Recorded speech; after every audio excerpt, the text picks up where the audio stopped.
but there are 48 cupcakes. I don't know what happened to the 49th, but there's 48 cupcakes for everybody here. So grab one or two on the way out. This is extremely kind and touching. I'm very touched. I love this dessert. Well, I don't know that I've ever had a press conference on my actual birthday. I'm not really sure. I don't recall. What you always wanted for your birthday. Yeah. So this has the markings of Kathleen Swinney for sure. But anyway, it's also Reagan Upshaw's birthday today. He's one of our linebackers, so he and I share the same birthday. But it's really a great day, and first of all, I want to say Happy Thanksgiving to everyone here. We got some of the wives here today. Looks like, but happy Thanksgiving to all of you and your families. Hope everybody have an opportunity to take some time, and we got. Really, Thanksgiving should be a lifestyle. We got so much to be thankful for. If you can wake up and you got breath in your body and man, good health, man, you got everything that you really need. So thankful for that. But this is an exciting week. It's the season for us, as y'all know, and then South Carolina. This is a goal of its own for us. It's important. To obviously everybody in this state. It's a lot of fun to be able to participate in rivalry games. It's something that's kind of just been woven into my life my entire 49 years. It's been that way for me. So it's always a special week. All over the country. You think about all the great games going on. Clemson, South Carolina, Alabama, Auburn. You had Michigan, Ohio State, Mississippi, Florida State, Georgia Tech, Georgia, Virginia Tech. I mean, it just goes on and on. So a lot of good stuff going on in the country this week, and it's an exciting time for everybody. And again, we got Thanksgiving to be a part of it. South Carolina, they're 6-4, but man, they had two really close losses that could have gone the other way, and they're sitting here 8-2. And I think that they're that's kind of who they are. I think that they're a team that's capable of playing with everybody that they play with. They've had some injuries and things like that along the way, but this is a team that you can definitely see has grown in their confidence and has improved. And again, I know they had a couple of tough, really close losses, but it's a good football team. And Will's done a great job in building this program and getting them in a situation where they can compete really with everybody that they've played. And again, I've had a couple of tough losses go against them, but they've also had some really good wins. They've battled hard. They're playing with a lot of good chemistry, and you can see that on tape. Defensively, man, they're really good up front. They got a bunch of guys. They've had some guys injured, so there's still a few question marks on kind of who all is going to actually line up for them on defense. But looking at the totality of their season and the guys that we competed against last year. These are really good football players, man. Number 8, he's as good as there is out there, especially when he's been healthy. 6 is a good player. All these guys up front have played a lot of football. They'll probably get 22 back. I think he's a really good player. 16 is an outstanding player for him at corner. Very active. 6 has played a ton of football for them in the middle. So good team. And then offensively, I think that this is, one of the better groups that we've seen. Bentley he's got a great arm. He's accurate. He's playing with a lot more confidence, as he should. He's an experienced football player. He has a good grasp of what they're doing. I think they're good up front. I think Zach Bailey is a great player. And, I think that they have run the ball with much more consistency than maybe they did last year. I think they've been a little more committed to that, and they've set up some nice play action plays off of it, some RPOs. They do a good job with their screen game and boots and taking some shots down the field. They got some really good receivers. 89 he's a big-bodied player that is a veteran player. He's made some huge plays for them. He's a matchup problem, from just a sheer size standpoint. And then you throw in 13 and 1. Those are two of the best we've seen. Really, really good players. One is as good a player as we've seen all year. He's a game changer. I mean, he's a guy that you better bring everything you got and wrap up because he's so good with the ball in his hands, and he's so good at breaking tackles and yards after the contact. And then I don't think he gets enough credit for finishing plays on balls in the air. I mean, he's not like Bryan, a tall wideout, but he plays big. He does a great job finishing balls. And same thing with 13. He's not a tall guy either, but he plays long.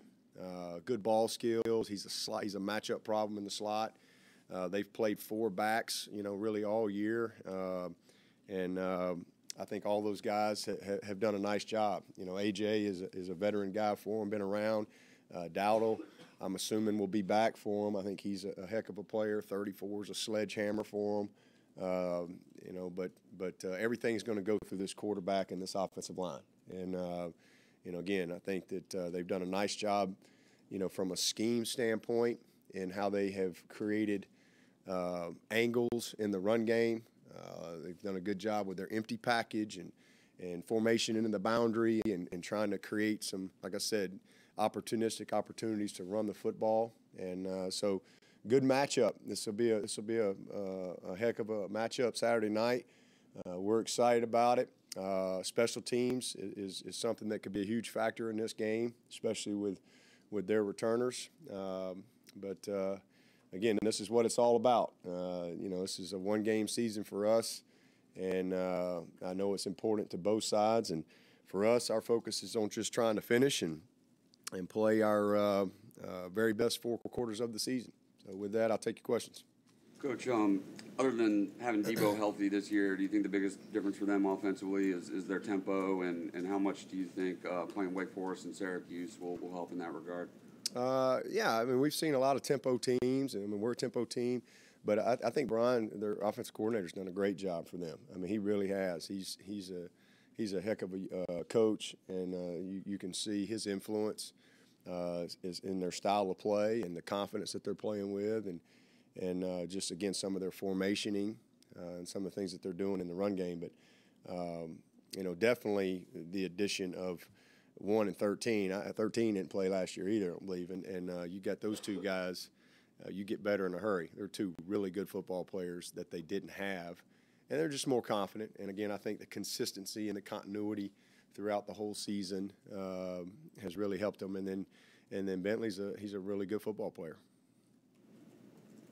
You mentioned Bryan Edwards. Just what about him makes him such a good player, and what did y'all see in him? I know y'all recruited him in high Yeah, school. we did. Well, he's big and he's got a great body for the position. He's long. He's got great jumping ability, good body control. He changes direction. He runs with the ball well after the catch, and he's a very competitive kid. And that's why we liked him a lot in high school. I mean, he played both sides of the ball. He played everything. He played DN, tight end, receiver, linebacker, safety. He was an athlete that played all over the field. He might have even played a little quarterback. I can't remember, but he's a really good football player and a good kid. Between Thanksgiving and the emotions of rivalry, how do you, on a practical level, keep the players and the coaches, everybody just locked in on the game?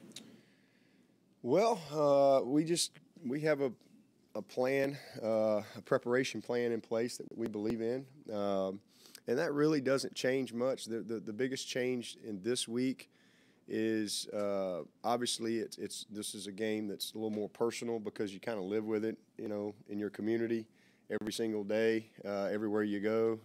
So there's always you got a little juice like that you may not have if you're playing Duke. But for us, every game is the biggest game of the year. So we create that mindset every week, all year.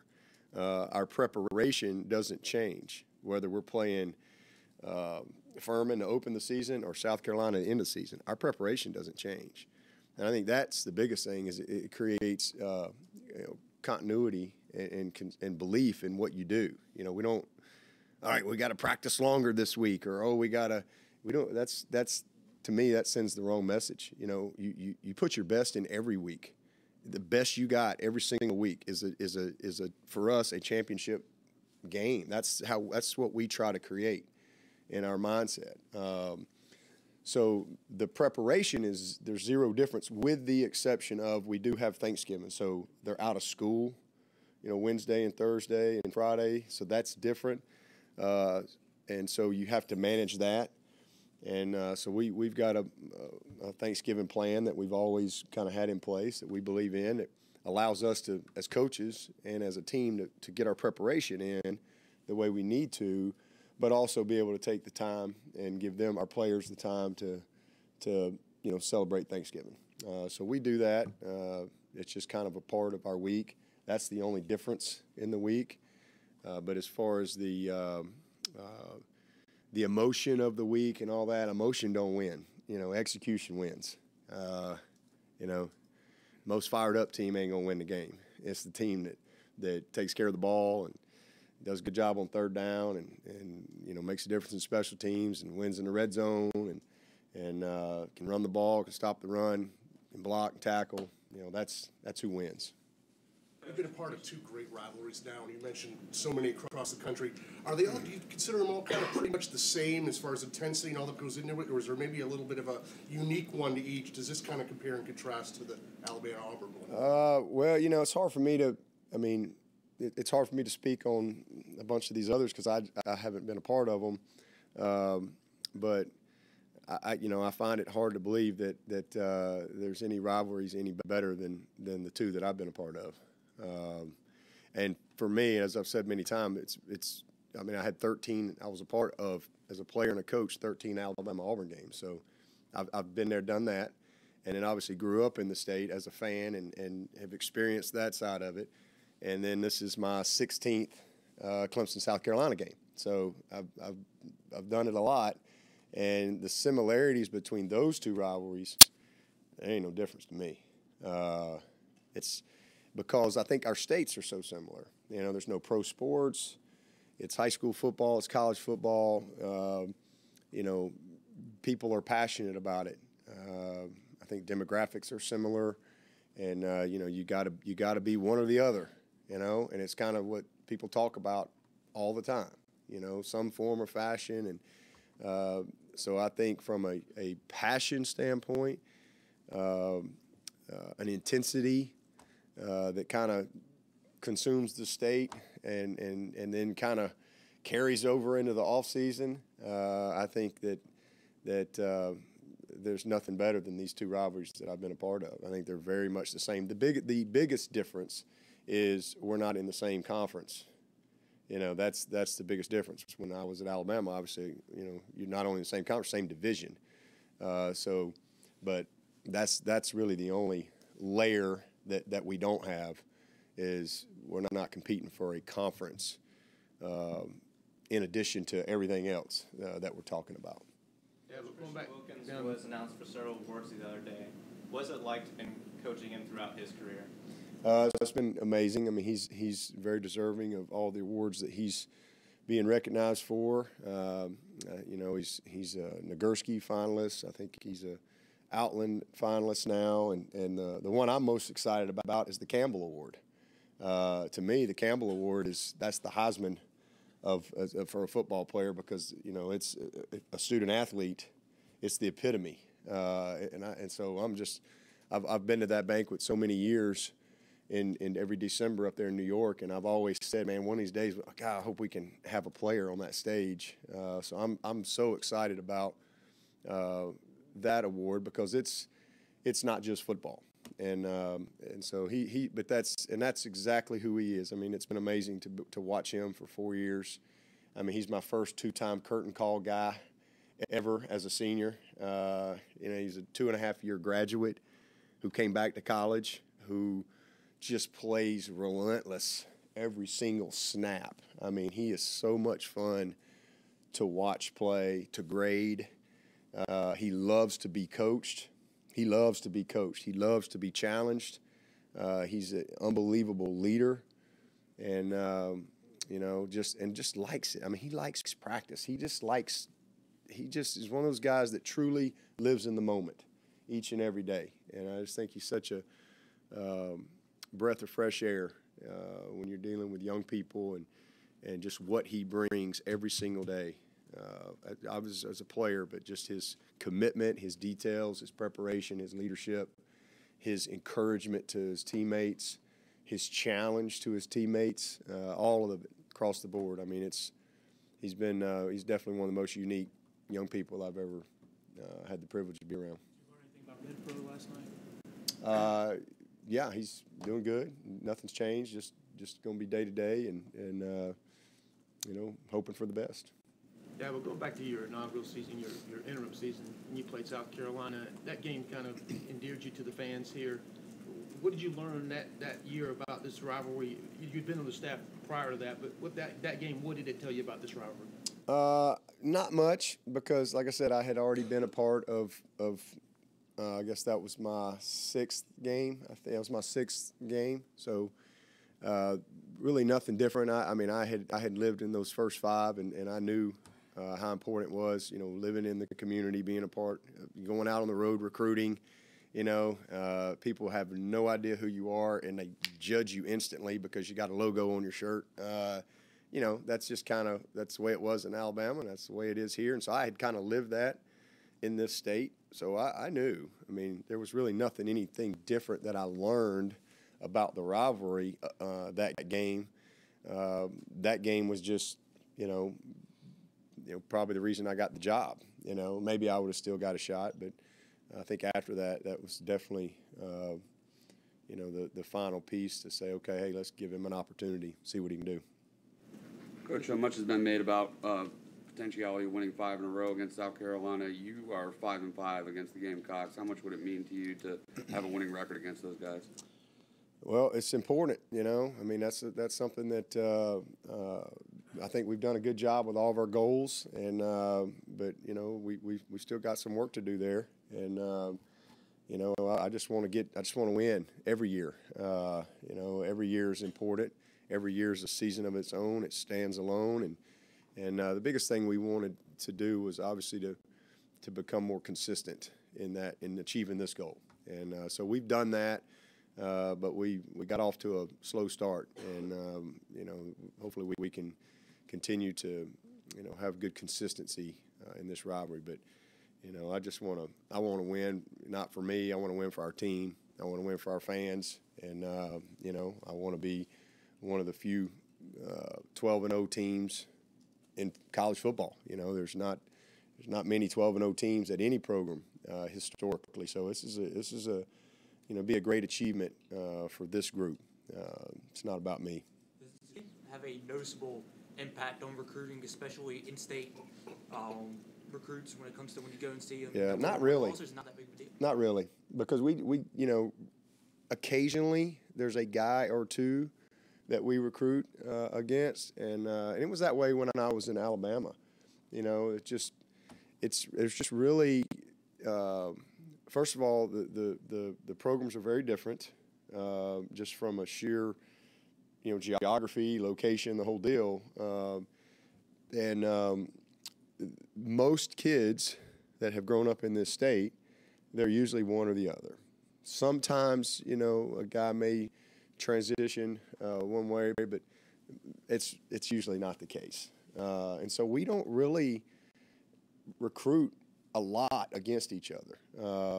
There's a few kids here and there, but when you look at our state and just the sheer population of our state, we don't have a huge number of a big pool of prospects, for this level, as compared to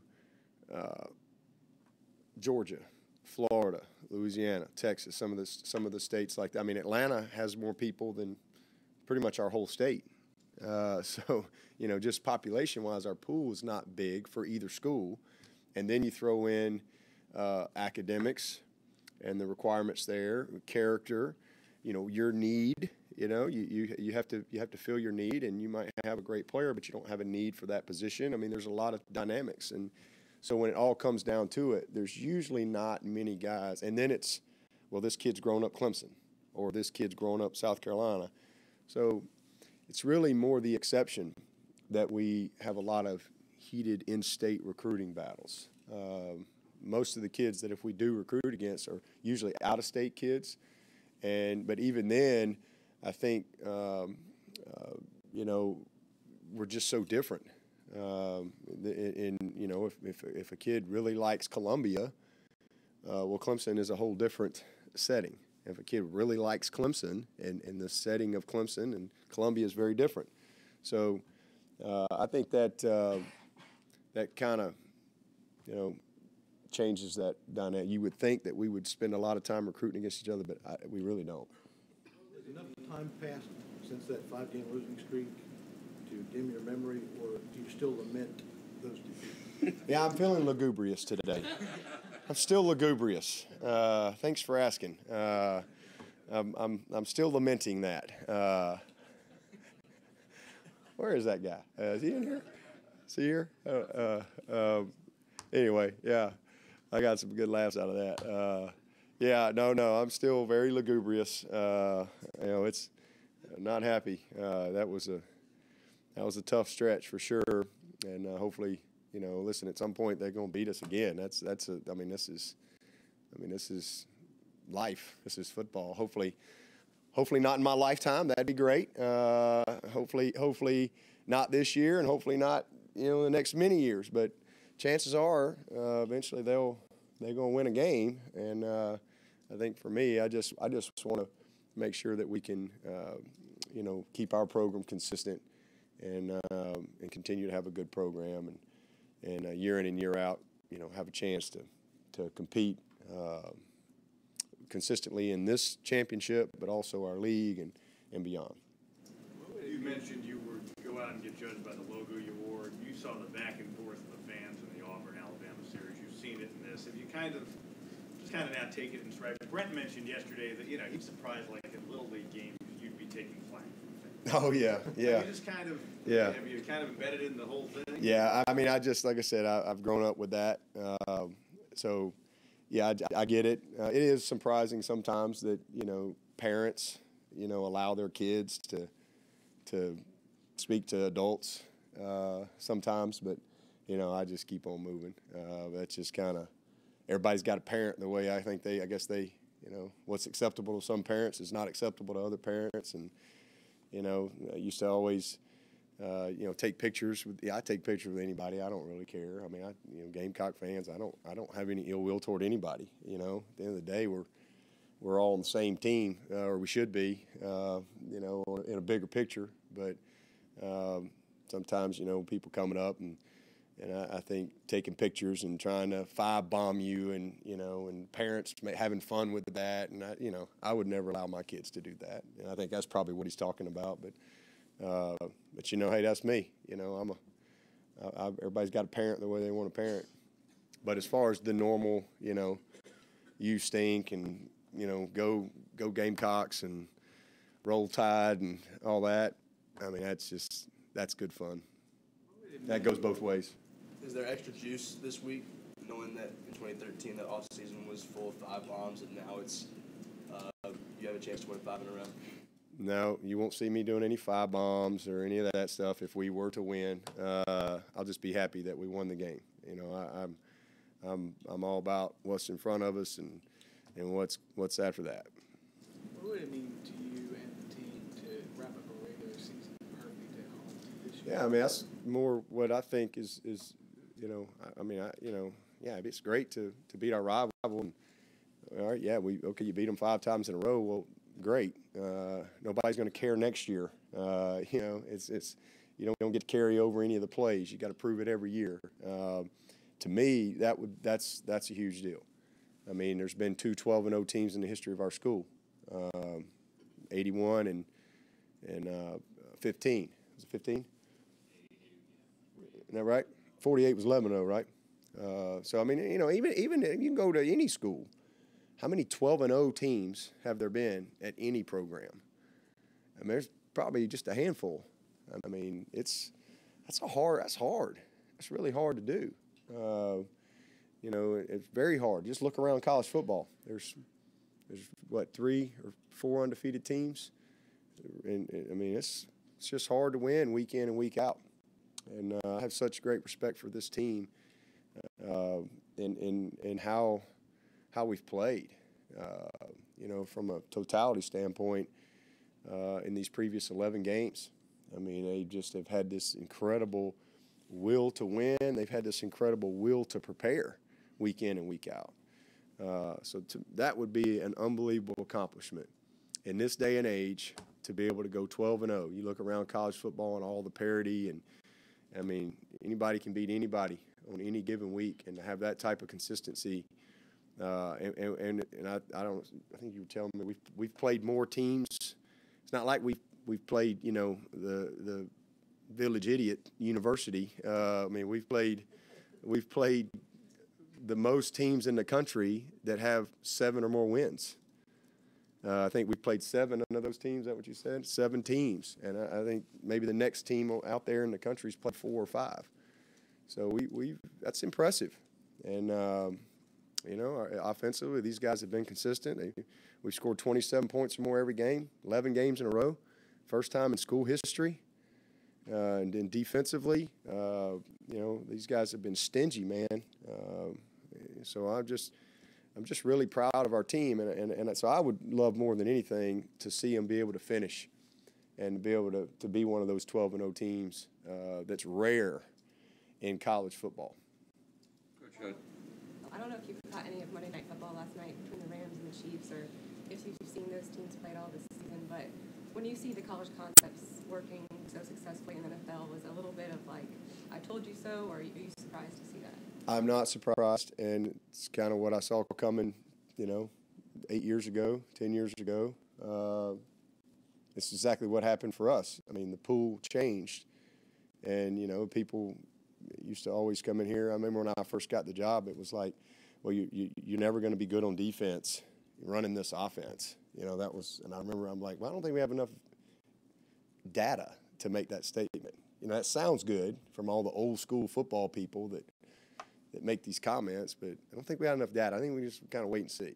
And we've been pretty good on defense in the past 10 years around here, doing what we do on offense. And I think it all comes down to, you know, recruiting and obviously coaching and development, how you practice, how you train, you know, all that stuff, understanding of the game, understanding of what you got to do to be successful. But for me, the pool's changing in high school. You know, high school coaches had to really adapt and change. Forever and ever, it was pro football down to high school football, and it's completely upside down because, like I said, the high school coaches competing with year-round sports and lacrosse and all these things, they had to make changes. You know, nobody's going to just come out there and run the option every day and get an I formation like I grew up doing, because there's more options. They go play video games. They play year-round sports. You know, they do whatever. And so high school coaches changed, and they created 7-on-7s. There's no such thing as a 7-on-7 when I was playing football. You know, 7-on-7 is unheard of. You know, you just got your butt in the weight room. You know, go out there and run a few routes. But, you know, tournaments and that's helped get kids from the AAU basketballs and year-round baseball, and it made it fun. And then all of a sudden, the position changed at quarterback and styles of play, and that's kind of who we're recruiting. That pool changed, and so as you've seen the college game change, the rules have changed, and then now you've seen the exact same thing. I mean, Tom Brady's been doing it for several years. I mean, in the shotgun all the time. They're throwing screen games and play action, RPO. I mean, all kind of stuff.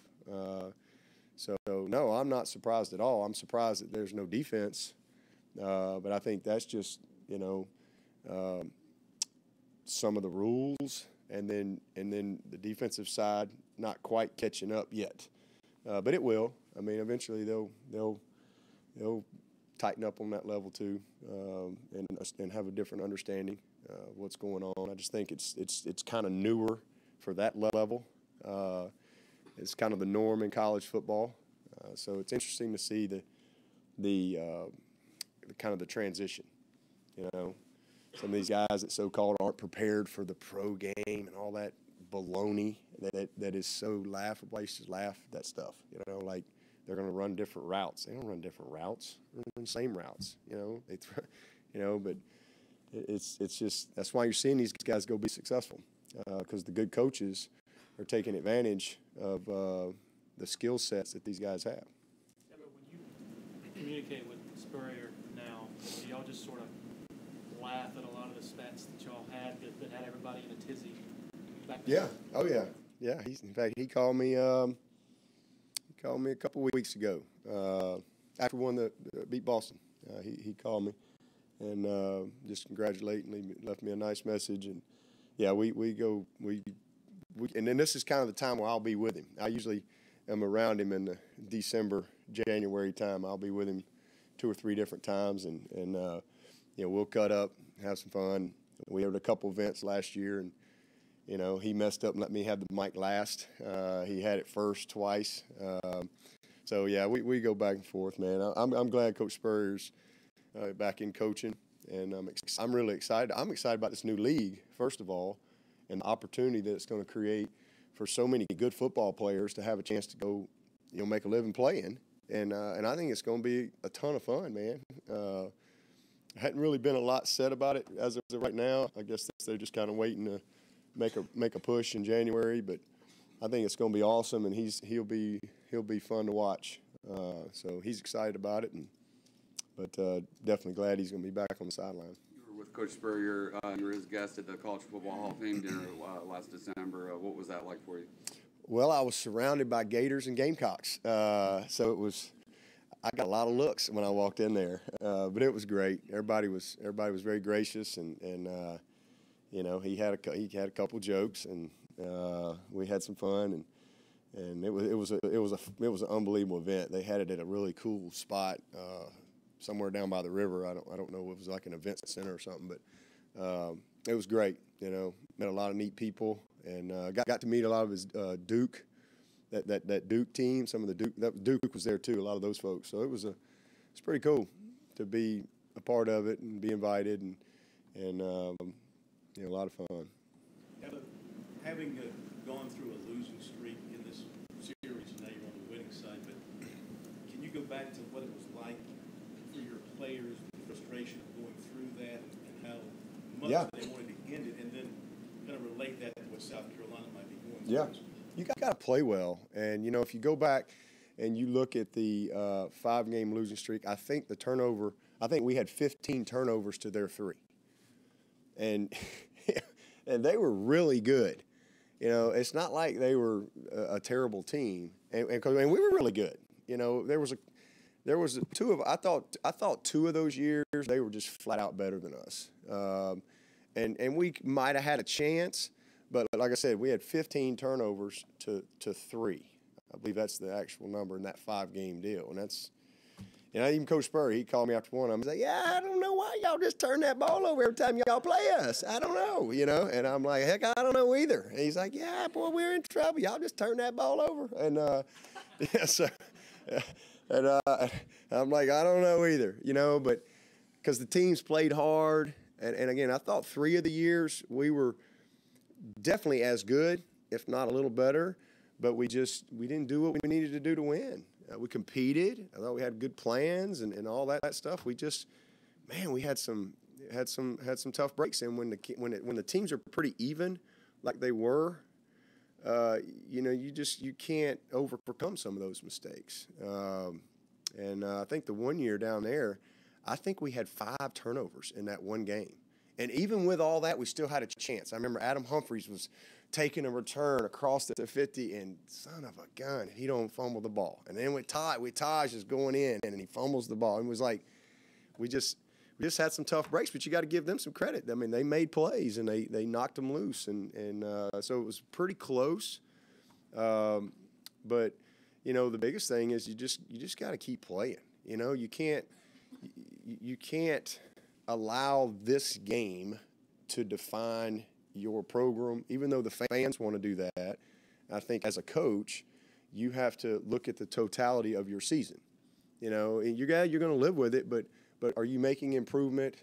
You know, those type of things. And so for me, that's what I tried to stay focused on. And a lot of times people didn't want to hear that, but I'm like, hey, man, we just went 11-2.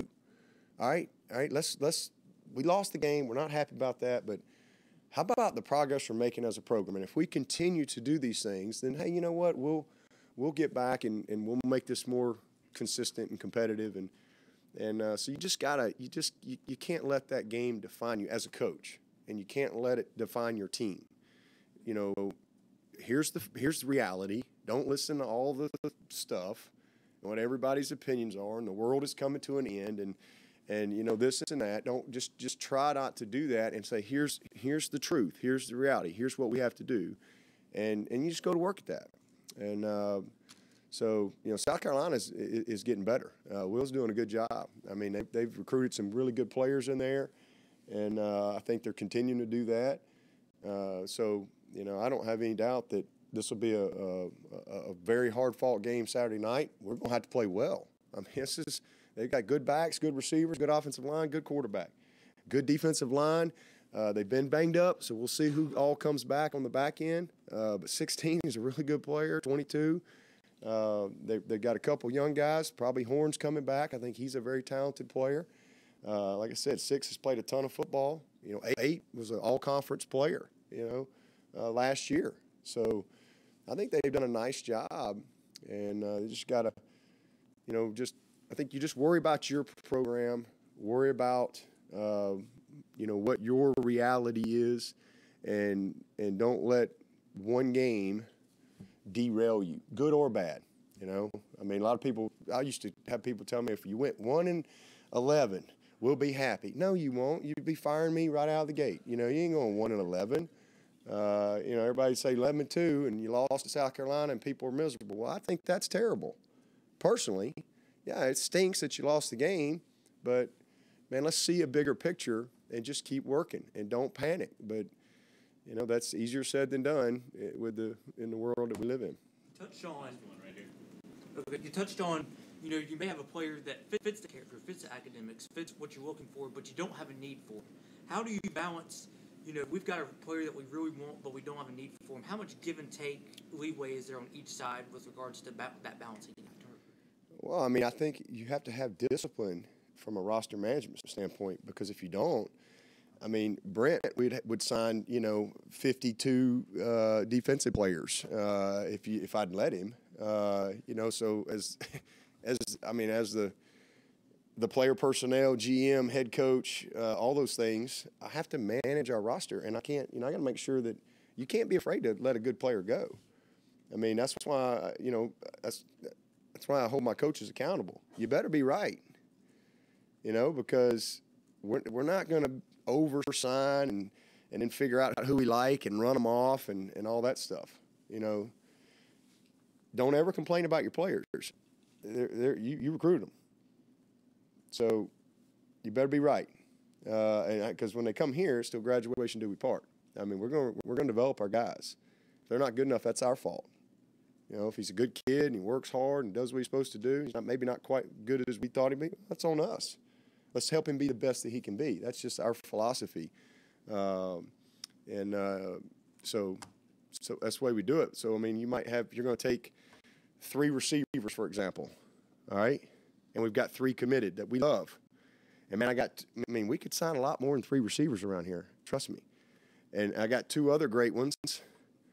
But, man, I need a tight end. I need another lineman. I need another running back. I need 2 more safeties, you know, whatever it is.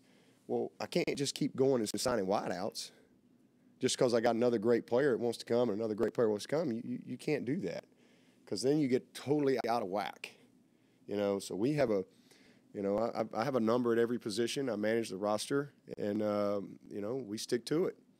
And then occasionally something may change late in the process. Maybe somebody leaves that you didn't know or whatever, or decides to, or they go pro or decide they want to, you know, go somewhere else.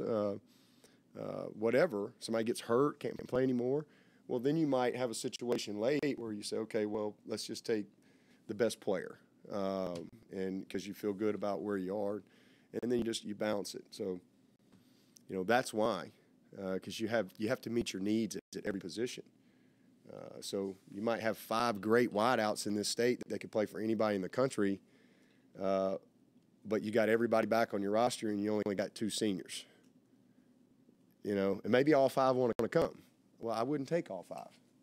I'd figure out who I think is the best 2, and that's who I'm taking. And you got to, because you know what? Next year's going to be good players too. All right. Thanks, Coach. Okay. All right, y'all dig in. It's 48.